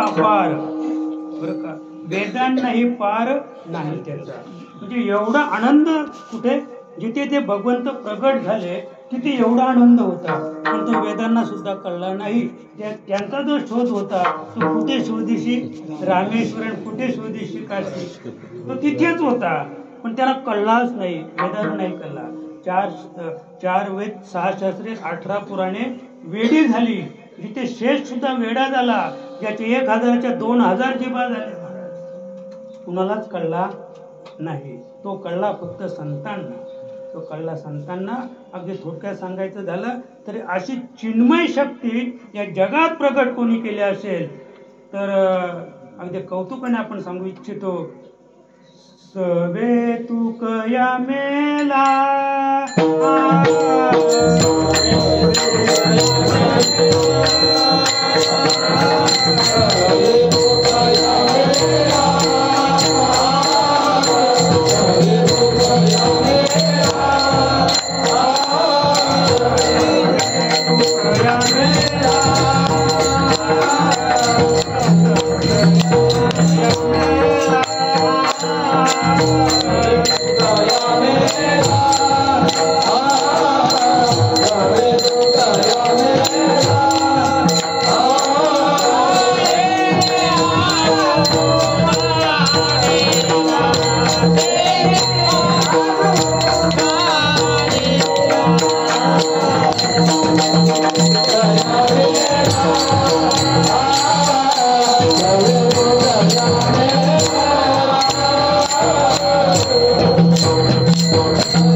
संतांना जिवंतपणे मरावं लागलं. आपण मेल्यावर सुद्धा जिवंतच आहोत, म्हणजे भूत झाला. मेल्यावर सुद्धा माणसं भूत होतात, मेल्यावर सुद्धा आम्ही जिवंत आहोत. आणि संत जिवंतपणे मेले. आणि कुणासाठी मेले संत? कुणासाठी मेले? अरे जगासाठी मेले. सवे तुक या मेला त्याने अगुणा आणला. अगुणा जो चिन्मय होता, जो चिद्रूप होता, त्याचं का जो आनंद स्वरूप होता, तो आणण्यासाठी तुकोबरांना मरावं लागलं. आणि तुकोबराय जेव्हा मेले ना महाराज, गुन्हा आला विटेवरी. पितांबरधारी सुंदर तो सुंदर भगवंत गुन्हा आला विटेवरी. पितांबरधारी सुंदर तो धर्म रक्षावया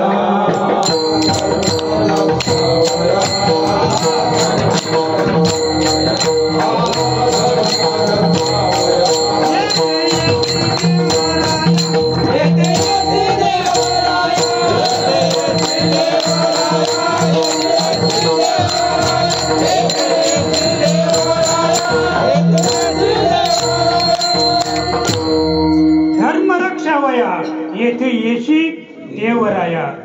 आणि कोणाच्या केला आवाज दिला? तुकोबरा. पण तुकोबरा स्वतः मेले म्हणून तो अगुणा गुणाला आला, गुन्हा आला विटेवरी. आणि म्हणून नामदेव महाराज आता असंच सांगतो, शेवटच्या चरणात सांगतात,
जो सगळ्या रूपांचा रूपवान आहे, रूपांचा राधा जो आहे बरं का.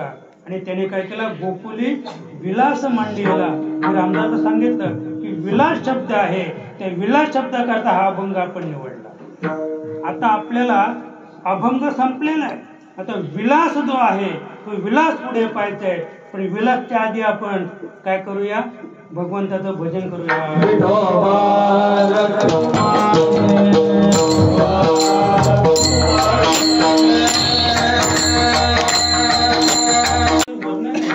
हरिहा डोलत डोलत हरिहा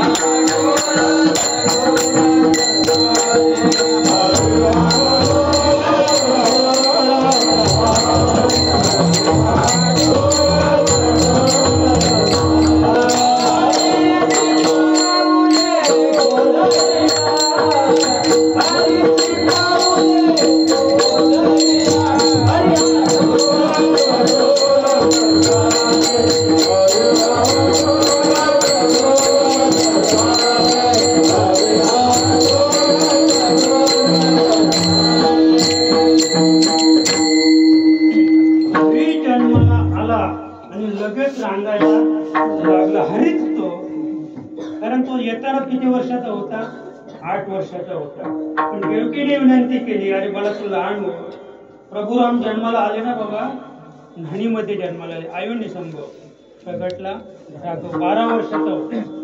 किती वर्षाचा होता? 12 वर्षाचा. कौशल्याने विनंती केली, अरे देवा तू असं 12 वर्षाचा प्रगट झाला तर लोक काय म्हणतील? दत्तक घेतला की काय नाही का? म्हणून म्हणे तू लहान हो. देवाने लगेच लहान रूप घेतलं. भगवान श्रीकृष्णाने तेच केलं. पण हे भीती पोटी म्हणे देवा तू आता 8 वर्षाचा राहिला तर आता कंस येईल तुझा वध करील, तू लहान. मी तू लहान झाला तर मी लपवण्याचा प्रयत्न करू आणि लपवलास आणि तो लपवलेला भगवान श्रीकृष्ण जेव्हा गोकुळात आला तर आल्याबरोबर तो रांगायलाच लागला रंग निरागत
म्हणजे गारणं त्यांचं खरं नव्हतं बरं का.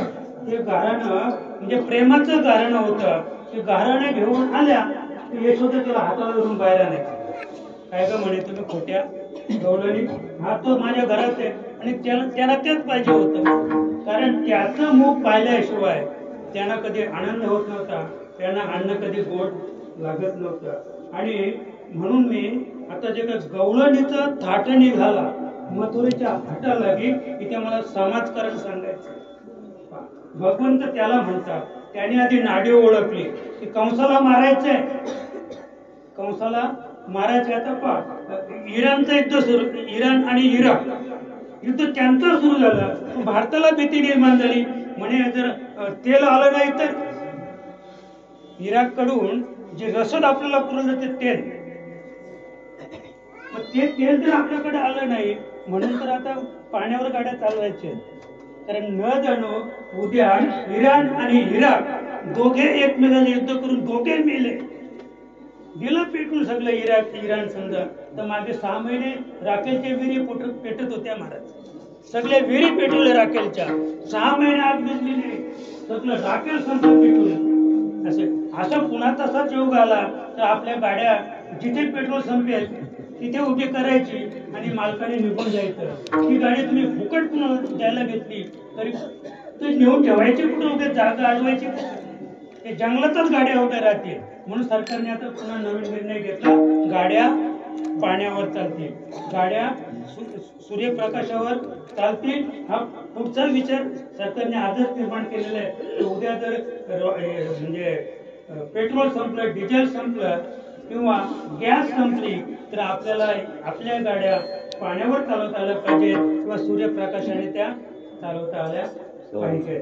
हा निर्णय तर सरकार घेऊन राहिलेला आहे.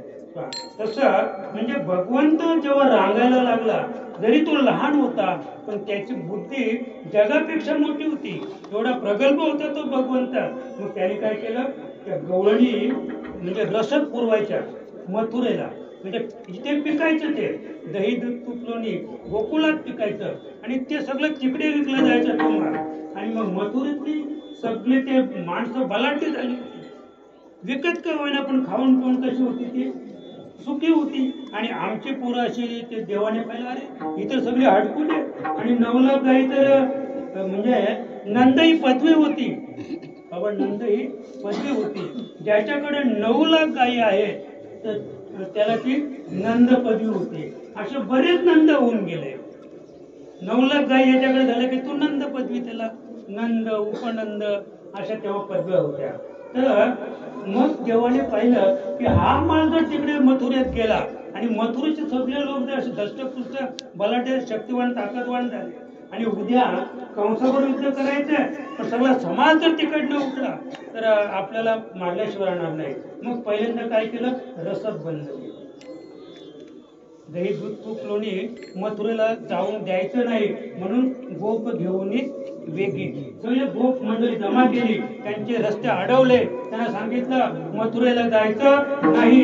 मागे फिरवल्या त्यांना पण जरी मागे फिरवल्या तरी त्यांना चोर मार्ग पण माहित होता. नेपाळच्या भूमीवरून कुठून प्रवेश करायचा, बांगलादेशांची घुसखोरी, पाकिस्तानांची घुसखोरी या भारतामध्ये कसे घुसले तर ते चोर रस्ते त्यांना माहीत आहेत आणि आम्ही त्यांना मदत करतो. भारतीय सांगतात या तुम्ही या मार्गाने या. आता आपला खंडाळ्याचा घाट आहे ना, तर त्याचा शोध कोणी लावला? एका मेंढपाळाने लावला. महाराज तो मेंढर उतरवायचा मेंढर. आणि जेव्हा सरकारने ठरवलं की आपल्याला हा रस्ता तयार करायचा आहे, पुण्याचा म्हणजे मोठा रस्ता आपल्याला बनवायचा आहे, तर त्या मेंढपाळाने सांगितलं की आम्ही तू मेंढर उतरवतो, इथून तुम्ही रस्ता बनवू शकता.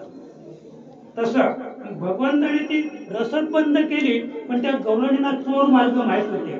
ते चोरीच्या रस्त्याने जायला लागले. मग चोरीच्या रस्त्याने जायला लागल्यानंतर भगवंताने पुन्हा निर्णय घेतला की आता यांना रस्त्यात अडवून नाही चालायचं, रस्त्यात अडवून चालायचं नाही. मग आता काय करायचं? तो देवच होता ना, असा कसा देवाचा देवा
उगीच लंगडा म्हणजे दीड पायावर उभा होता लंगडा देव, उगीच नाही बरं का.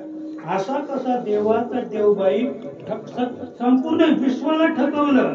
कंस कोण आहे त्याच्या पुढे नाही का. देव एका पायाने लंगडा. याचं म्हणजे मला फक्त त्याचा मुख्य मेनू हा होता, मडकेची फोडितो शिंकेची तोडितो आणि पाडी नवनीताचा सडा. म्हणजे चोरी करणं आणि खाणं हे उद्दिष्ट नव्हतं देवाचं. या चोरून दही दूध कोणी घेऊन जातात म्हणून आपण मुलावरच घाव घालूया, मडकेच फोडूया. आपण पाहतो पोलीस लोक नाही का, पण ते सांगून करतात महाराज. म्हणजे आता आम्हाला वरून आदेश आहे, कारण आम्ही कसे आहोत हप्त्यावाले. वरून आदेश आहे काय करा, जी काही कामाची भांडी नाही म्हणजे ते गळतात, दारू तर त्यात भरली की ती भांडी गळतात, ती आणून ठेवा तिथे.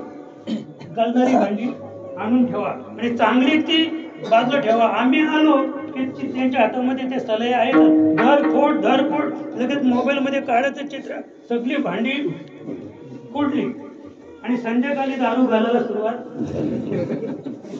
नाही का. पण हे नाही देवाने केलं. पहाडी नवनीताचा मडके फोडले, शिंके तोडले आणि नवनीताचा सडा पाडला. बरं का. सांज सकाळी भलत्या वेळी घरामध्ये हरी माठ फोडत मस्करी, म्हणजे माठ तर फोडले, नासाडी तर केली, पण एवढ्याने देव थांबले नाही. बरं का. मग ब्रह्मादी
म्हणून तो लंगडा बरं का वाळवंटी जातो कीर्तन करीतो आणि घेतो साधू संतांची झगडा असा कसा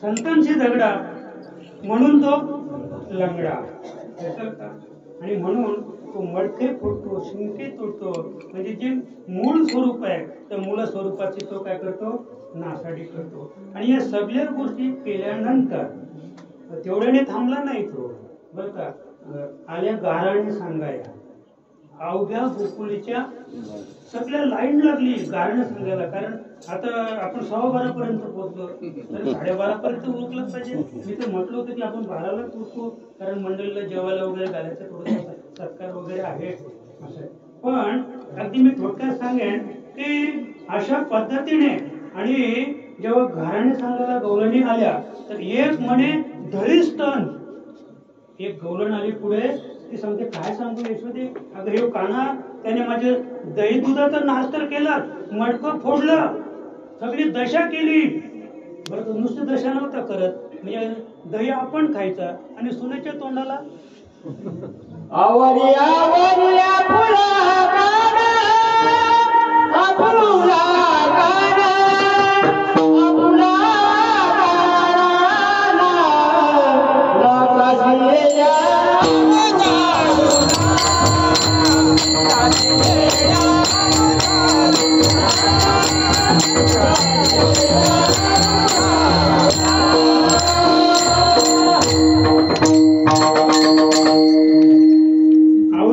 आपला काना नाशिल्या मला वाटतं सासू गेली होती गाण्याने घेऊन आमच्या सुना नासवल्या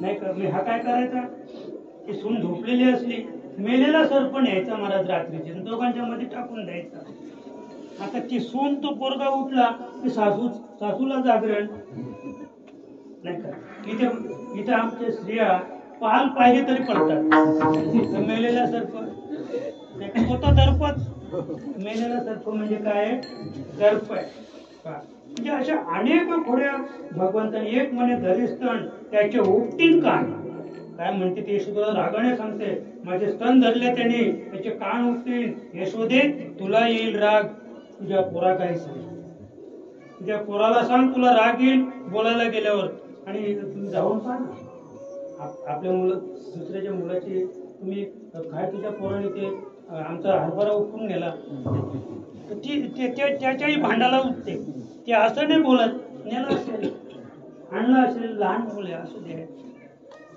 माझ्या पोराने पण यशोदा तशी नव्हती यशोदाला दयाला अरे बाळा काय करतो तू नाही का दाढी विणीची गाठ बांधून गाठ बाई कोणाची पतीची दाढी कांतीची ती वेणी आणि दाढी वेणीची गाठ बांधून गाठ बाई कुणाशी म्हणजे एवढी फजिती जगामध्ये उभयतांची झाली का झाली त्याचं मुख्य कारण आहे देव कळला नाही त्यांची फजिती आहे आता आपला आपण विचार करा आमची काय होणार आहे आमची फजिती आमच्या मानगुटावरच बसलेली आहे जोपर्यंत खऱ्या देवाची ओळख नाही तोपर्यंत आपली फजिती ही कायमचीच फजिती आहे बरं का आणि म्हणून भगवंताने आता म्हणजे जेव्हा गवळणी तिथे गाराणे सांगायला आल्या त्यावेळेला आता यशोदे मातेने निर्णय घेतला की आता बस आता तो अनेक खोड्या केल्या उद्या जाई गाण्याचं वेगळे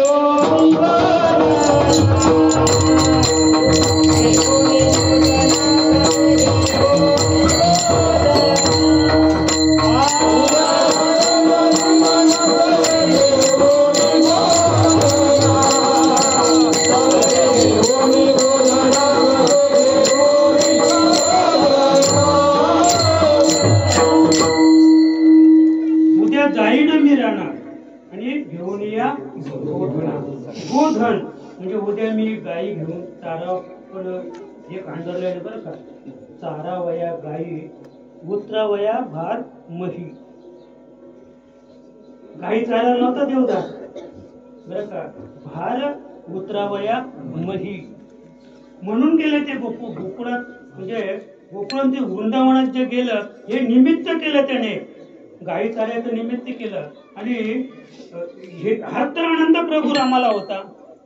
प्रभू रामाला हे सगळं रामायण वशिष्ठ मुनीने विश्वामित्राने आधीच सांगितलं होतं. आणि हेच रामायण सीतामाईला पण ज्ञात होतं. हेच रामायण जनक राजाला, जनकाच्या पत्नीला, भावाला सुद्धा माहित होतं की तुम्ही आपली जानकी ज्याला देऊ इच्छिता, ज्याच्याबरोबर लग्न करू इच्छिता, त्याला 12 वर्षे. सीतामाईने सांगितलं त्या वनवासात मी सुखी असेल, त्या वनवासात मी सुखी असेल. तसं भगवान श्रीकृष्णाला असं झालं होतं की आता जाईन मी, कारण रानात जर मी गेलो नाही तर पुढचं कार्य भार उतरावया मही, म्हणजे पृथ्वीवरचा भार उतरवण्यासाठी. आणि भगवंत कुठे गेलेले? रानामध्ये गेलेले. आणि रानात गेल्यानंतर महाराज तेव्हापासून सगळे ते गोप गवळी घेऊन जायचे, प्रत्येकाच्या शिदोऱ्या बरोबर असायच्या. अगदी गायी गोठणीवर ठेवल्या, पूर्वी गोठणी होत्या, गोठणीवर गायी आपोआप यायच्या. केव्हा केव्हा कुठेतरी म्हणजे गोवर्धन पर्वतावर लावून द्यायच्या गायी. अनेक अज्ञान रूढीचा बिमोड केला भगवंताने. इंद्राची पूजा करायचं संपूर्ण गोकुळवासी. भगवंताने सांगितलं, नंदाला ताकीद दिली, अरे तू नंद आहेस नाही का, तू पोलीस पाटीलच गावता. पोलीस पाटलाने चांगलं वर्तन केलं तर सगळं गावात तसं वर्तन करेल. आपला पोलीस पाटील कसं नाही का. मग भगवंताने नंदाला सांगितलं, बाबा गोवर्धनाची पूजा करायची नाही, गोवर्धनाची पूजा करायची नाही, इंद्राची पूजा करायची नाही. मग आता आपला देव कोण आहे? गोवर्धन. आणि म्हणून ती प्रथा मोडीत काढली, गोवर्धनाची पूजा सुरू झाली. पुढे अनेक संकट आली, ती संकट मला सांगायची नाही. पण अशा अनेक अज्ञान रूढीचा भगवंताने अगदी अल्प वयामध्ये बिमोड केला, अल्प वयात बिमोड केला. आणि तो आता गायी घेऊन तिकडे गेलेला आहे. आपल्या बरोबर भरपूर सवंगडी आहेत.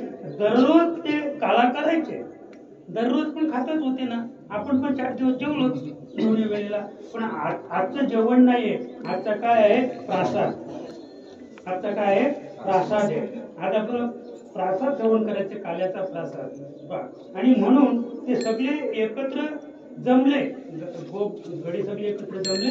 त्याचाच वसा घेऊन गाडगे बाबांचे वडील दारू पिऊन मेले महाराज. झिंगराजी नाव पण किती सुंदर होतं, झिंगराजी. आणि झिंगराजीच तो दारू पिऊन पिऊन झिंगराजी. आणि अगदी अल्प वयात मेला.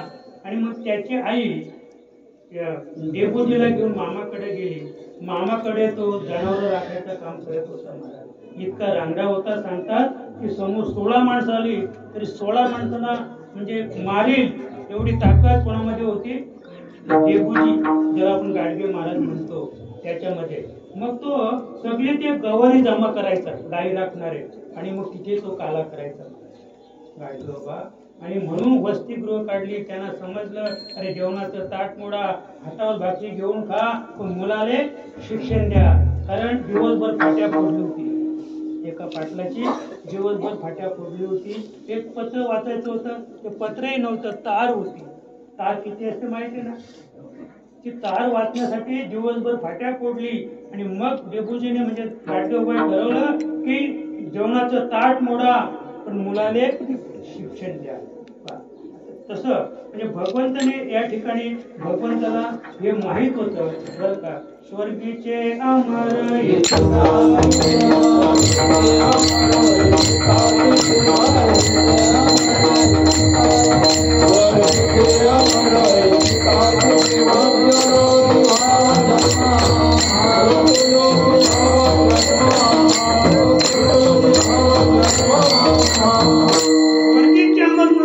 जन्म घ्यायची इच्छा करतात का?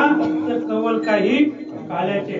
जे काल्याचं सुख आहे ते वैकुंठात नाही, ते सुख सत्यलोकात नाही, ते सुख कैलासात नाही. म्हणून कैलासवासी, सत्यलोकवासी, वैकुंठवासी जे देव होते, जे ते सगळे देव आणि इथे मृत्यू लोक येण्याचा विचार करत होते. आणि नुसता विचारच नाही तर ज्या दिवशी भगवंताने बरं का चला वरू गाई जेऊ बैसू एके ठाई, बहु केली वणवण पायपेटी झाला अशी, खांदी भार पोटी भूक काय खेळायचे. आता खेळून काय उपयोग नाहीये. गाई बोटीवर बसवल्या आणि सगळे एकत्र असे बसलेले.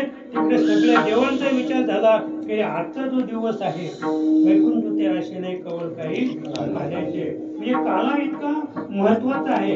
काल्याची या आशे किंवा काल्याची या मिशे देव जली झाले असे, पुसोनिया हसे किरी संगते.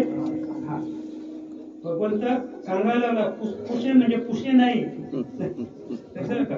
आणि म्हणून भावाची तेव्हाचीच प्रथा आहे. पहा तुम्ही आता म्हणजे एक एक अनुकरणीय विषय. आता जर प्रत्येक माणूस उठला ना तर उठला असतो. आता इथे तर काहीच नाही म्हणजे आपलं, तरी पण ती अनुवंशिकता आहे. म्हणजे आम्ही कोण आहोत? देव आहोत. आम्ही काल्याचा तो प्रसाद भक्षण करण्याकरता आलेले आम्ही कोण आहोत? देव आहोत. आणि आम्हाला ते आठवण आहे म्हणून उठताना आम्ही काय करतो? फक्त कीर्तनात चालतंय बरं काय. कीर्तनात बसलेला माणूस उठल्यानंतर असंच करतो. बाकीची इतर व्यवस्था तशी नाही. इतर व्यवस्था पाहिली तर आमचे कपडे लागतात. इतर व्यवस्था बसताना पाठीमागे पाहायला लागते. बसावं की न बसावं, त्या आसनाच्या लायक आपले कपडे आहेत का. म्हणजे असं करायचा प्रश्नच येत नाही. ही भारतीय बैठक आहे, करावंच लागेल ते नाही का. आणि म्हणून देव तिथे आलेले आहेत. देव येऊन काला झालेले महाराज. आणि देव तिथे आले पण देवाला काला कसा घ्यायचा माहित नाही. आणि लाजे त्याची वाटा नाही. जर लाज वाटेल प्रसाद घ्यायला लाज वाटते माणसाला. बाकीचं सगळं काही माणूस घेतो. आणि मग ते काय करायचे म्हणजे दोन हात असे नाही. आता आपला कसं देत आपण काय करतो, उजवा हात वर आणि डावा खाली द्या. आता ते असे हात करून राहिले दोन्ही हाताचे. मग भगवंताच्या लक्षात आलं अरे ही माणसं नाहीत. म्हणजे काला कसा घ्यायचा ते ज्ञान येणार नाही. म्हणजे ही माणसं नाहीत, मग हे कोण आहेत? देव आहे.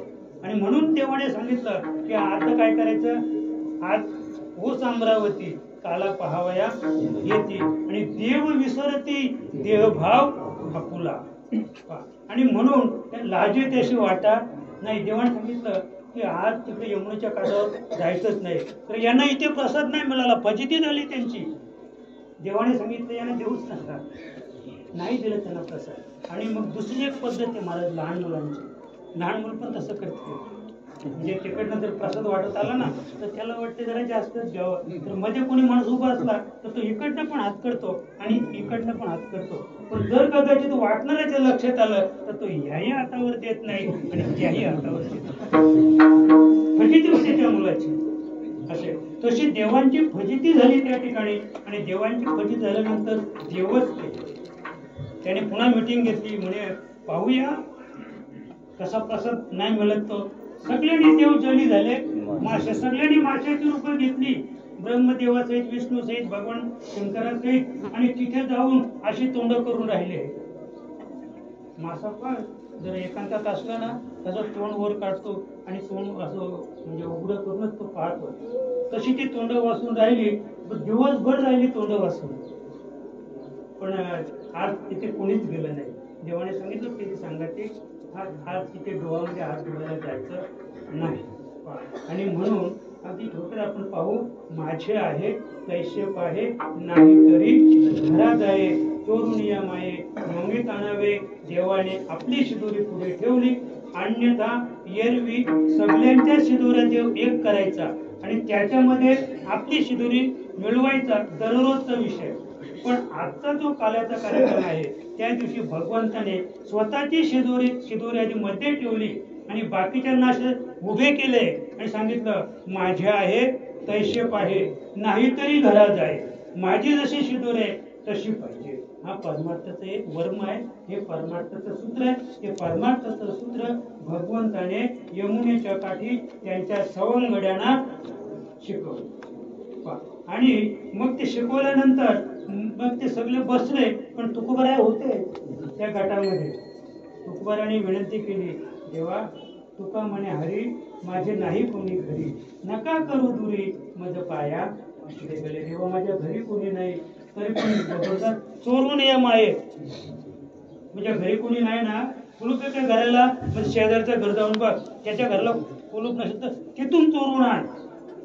चालणार नाही बरं का. जरी विनंती तुकोबाने केली तरी देवाने ती विनंती मान्य केली नाही. भक्ती म्हणजे भक्तीच घडली पाहिजे, ती वर्मानेच घडली पाहिजे, योग्य सद्गुरूच आपल्याला मिळला पाहिजे बरं का. तरच आपल्याला मुक्तीचा मोक्षाचा मार्ग प्राप्त होऊ शकतो. अन्यथा आपलं आयुष्य गेले वायाविन. आपलं आयुष्य परमार्थ करून सुद्धा फुकट गेल्याशिवाय राहणार नाही. एवढी गोष्ट लक्ष ठेवूया आणि माऊलीचं भजन करूया. ज्ञानेश्वर